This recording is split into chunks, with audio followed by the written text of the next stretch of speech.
नमस्कार दोस्तों, स्वागत है आपका अपने YouTube channel the UPSC Chanakya में।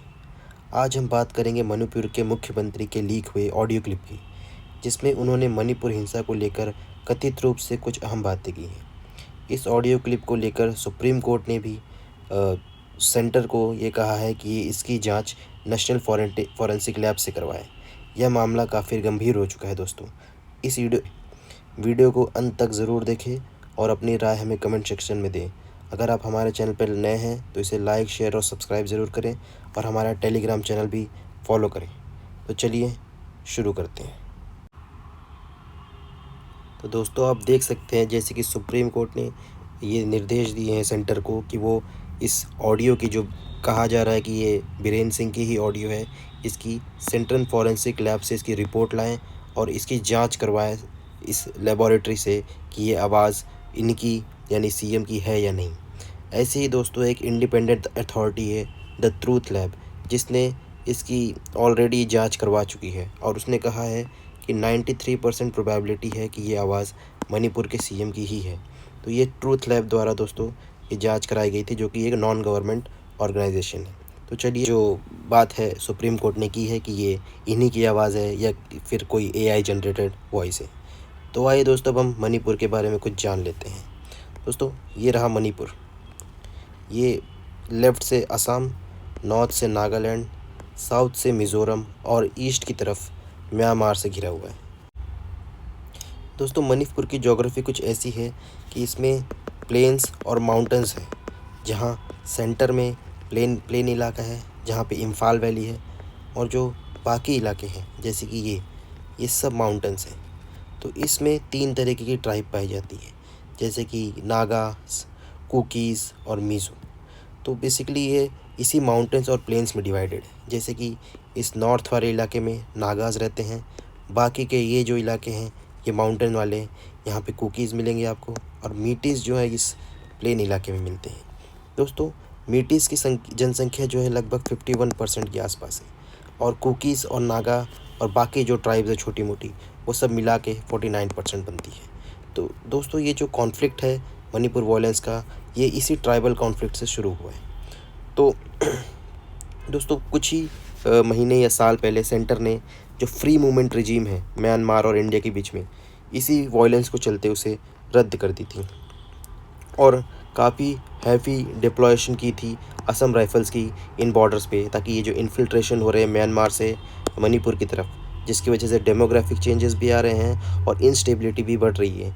कई सारे जो इंसर्जेंट है वो भी बॉर्डर क्रॉस कर लेते हैं ईज़िली इसी फ्री मूवमेंट रिजीम के अंतर्गत, जिस वजह से यहाँ पे कॉन्फ्लिक्ट मणिपुर में बढ़ती जा रही है। तो दोस्तों, आइए हम कॉजेज़ ऑफ वायलेंस जान लेते हैं मणिपुर के।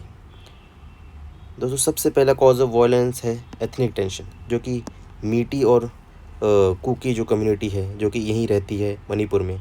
जैसे मैंने आपको बताया कि ये मीटीज़ का इलाका कौन सा है, नागाज़ का इलाका कौन सा है और कुकीज़ का इलाका कौन सा है, सब जो है पूरे मणिपुर को क्लेम करते हैं और इनका जो आपस में भी बहुत सारे कॉन्फ्लिक्ट है। तो ये बेसिकली शुरुआत मीटी और कुकी के बीच के कॉन्फ्लिक्ट से हुई थी। दूसरी जो प्रॉब्लम है यहाँ पे वो है डिमांड फॉर एसटी स्टेटस। दोस्तों, कुछ ही साल पहले यानी 2022 से के आसपास जो मणिपुर की हाई कोर्ट है, उन्होंने कह दिया था कि जो मीटीज़ है, जो कि 50 से ज़्यादा % पॉपुलेशन है वहाँ की, उन्हें एसटी स्टेटस दे दिया जाए। जिसके बाद से कुकी ने इसका काफ़ी विरोध किया और इस पर बहुत सारे दंगे भी भड़क गए। आपने देखा होगा मई में किस तरह से खून खराबा हुआ। वहाँ पे काफ़ी लैंड डिस्प्यूट्स भी चल रहे हैं फॉरेस्ट को लेकर। जैसे कि एक लैंड रिफॉर्म एक्ट आया था 1950s में, जिसमें कहा गया था कि कुकीज़ जो हैं, जो कि माउंटेन्स में रहते हैं, वो प्लेन्स में ज़मीन ले सकते हैं, लेकिन जो मीटीज़ है प्लेन्स के, वो इस फॉरेस्ट माउंटेन में ज़मीन नहीं ले सकते। इस पर भी काफ़ी विवाद है। फिर यहाँ पे काफ़ी इंसर्जेंट ग्रुप भी हैं जो कि प्रेजेंट है, जैसे कि आप यहाँ देख सकते हैं people liberation army, Kuki national organisation, Manipur Naga revolutionary front. इसी तरह से काफ़ी सारे इंसर्जेंट ग्रुप है जो आपस में भी लड़ते हैं और इंडियन गवर्नमेंट यानी हमारे सैनिकों से भी लड़ते हैं।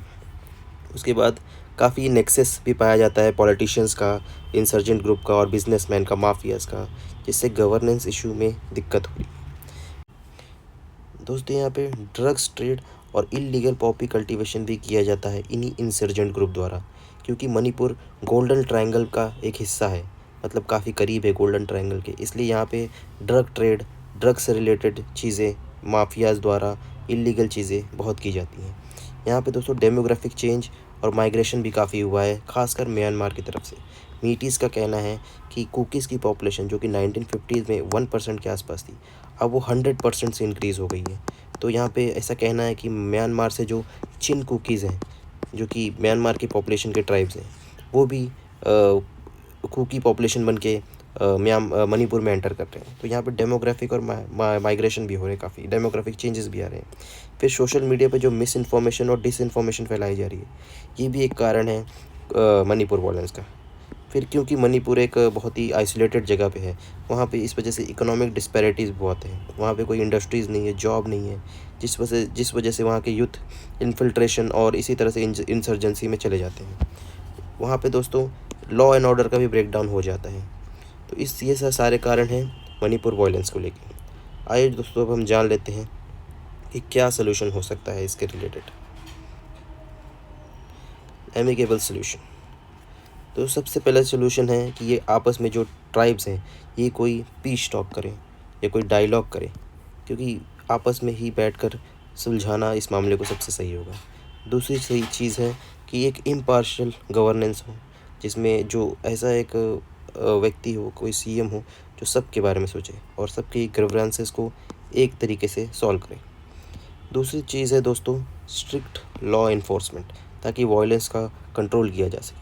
उसके बाद जो लोग विस्थापित हुए उनका रिहैबिलिटेशन भी किया जाए, लैंड को आइडेंटिफाई किया जाए और जो डिस्प्यूट्स है उसे सॉल्व किया जाए। बॉर्डर मैनेजमेंट हो अच्छा, और जो इलीगल माइग्रेशन और ड्रग ट्रेड हो रहा है, खासकर ये पॉपी कल्टीवेशन, इस पे रोक लगाई जाए।